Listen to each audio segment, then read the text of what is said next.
Hey guys, welcome to the channel. I'm trying to produce a whole bunch of car content.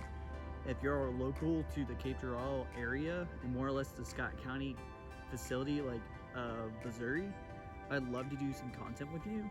I'm looking for new vehicles, stuff what people really haven't filmed a lot of. I'm really wanting to do like ride-bys of like Toyota Priuses, Mitsubishi Eclipses, stuff like that. I'm really excited to do more or less rare stuff what hasn't been filmed yet. One of my favorite channels right now is Built, and he's doing an MG midget right now, and it looks so good and it's so rare and no one's ever really done it before. So I would love to do something like that, just a little builds and stuff like that. Other than that,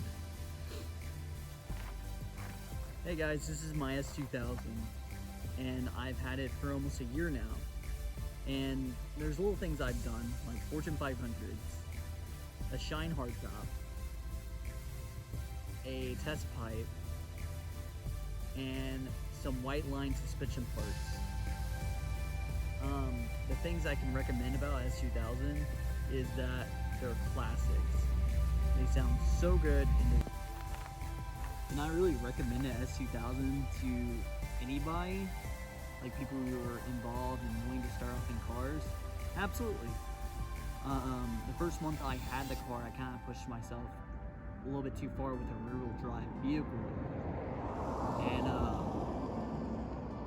I had a little incident. I've tried to pull it out and everything else. It's just not something I'm too proud of.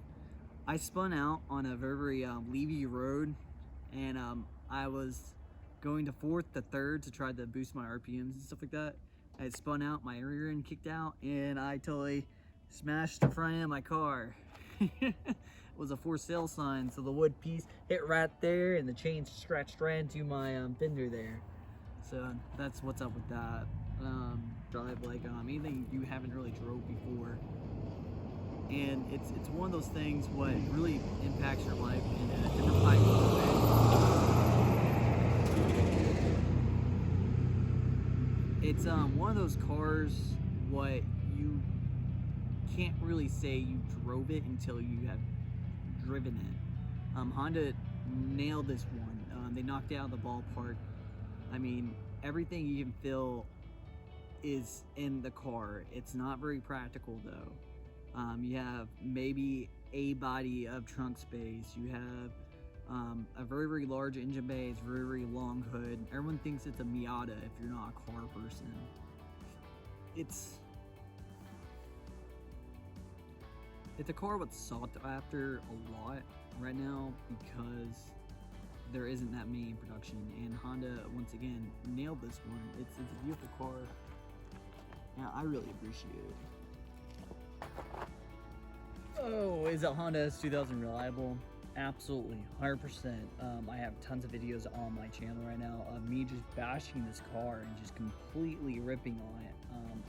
I do maintenance on it regularly, change out the radiator fluid. I've done diff, I've done tranny, I've done oil.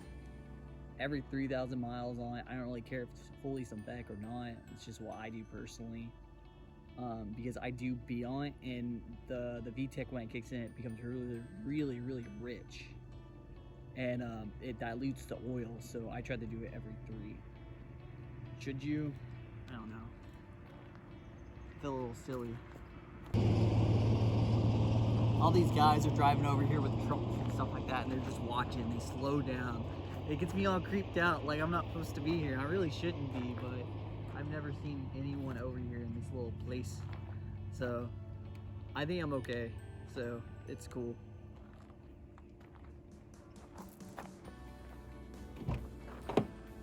God, the interior of my... I would just like to thank y'all for watching. Please subscribe and watch more. I really want to do content with more people. So if y'all want to be featured on the channel, give me a like or a thumbs up on Facebook, or just send me a message. I'll always respond to you. So just go ahead, tag me in something, or hit me up. I'm local to Southeast Missouri, and I'm willing to drive at least an hour to come meet you.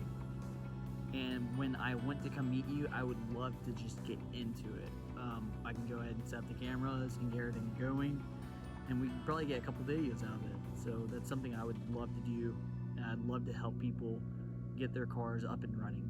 I really would appreciate and see people, I wouldn't say appreciate, oh man, I want to see people's dreams come to life. I want to see them achieve what they thought they couldn't achieve, and something what is dying in their yard is now up and running. I don't like to see vehicles sitting in yards for years and years to come to pass, just seeing it rot and crumble and rusting away. That's something I would hate for myself to have. I wouldn't know what I would do if I didn't have a Honda.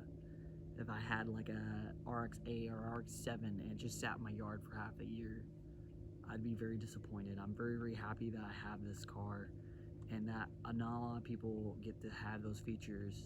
They buy a high mileage car and it comes with a whole load of problems. Just go ahead and hit me up and we can figure something out. So, up to y'all. I'm trying to figure out what type of more features and stuff like that I can talk about. A lot of this is going to get edited out. That was a good looking S2000.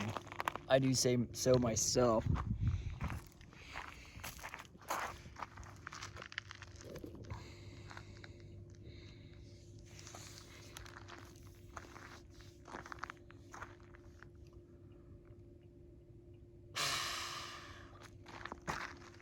Hardtop, and you're looking at Group B and Shine and Spoon, and you're thinking, wow, that looks really cool. Well, it is. It's really cool. It deadens all your noise. Your soft top has no more creaks, no more wind noises, or anything like that. With the hardtop, you get more feeling of the sound and exhaust because you don't have to hear the rest of the road, the rest of the wind, and the rest of the impacts of the car itself. Should you get a Shine hardtop though, is the question. I don't believe so. Right now it's about half the price of a Spoon hardtop, and I don't really appreciate it that much, honestly. It's something I think I should have spent my money elsewhere. I should have got a turbo kit before it because it is costly. It's $2,200. So you, as a poor, broke individual like myself, invested into a hardtop thinking it's going to fit up right. It's going to have all the fitment issues. It's going to come with the foam it has. It doesn't. It's half price. So looking at it, it looks beautiful. I'm blown away at how good they actually can produce a hardtop for this vehicle. It makes it look sleek. It makes it look like a Porsche. But it leaks. And I mean, it leaks a lot.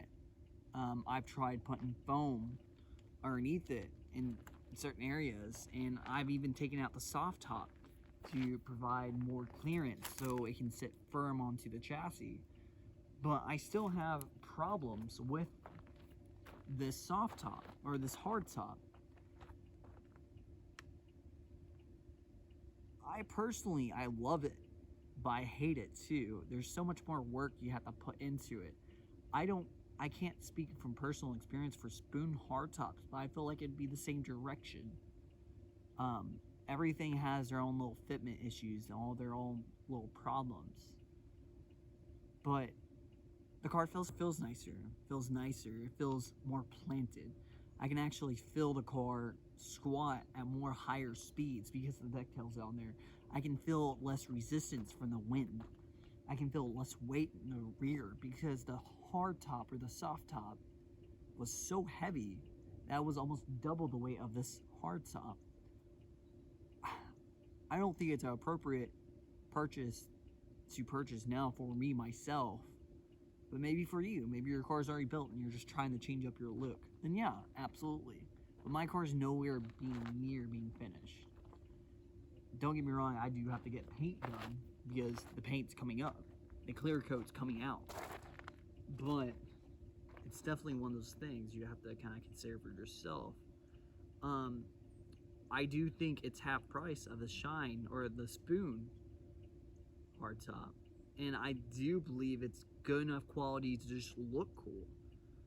And there is work, but so there is with every hardtop. It really depends on you as a person. Me personally, I think I should have got a turbo kit. But for an individual who just wants to look cool and look like a Porsche, and it's good. Other than that, thank you for watching. I feel like a silly goose. Oh man. Watch, I won't be recording. Oh, thank God I was.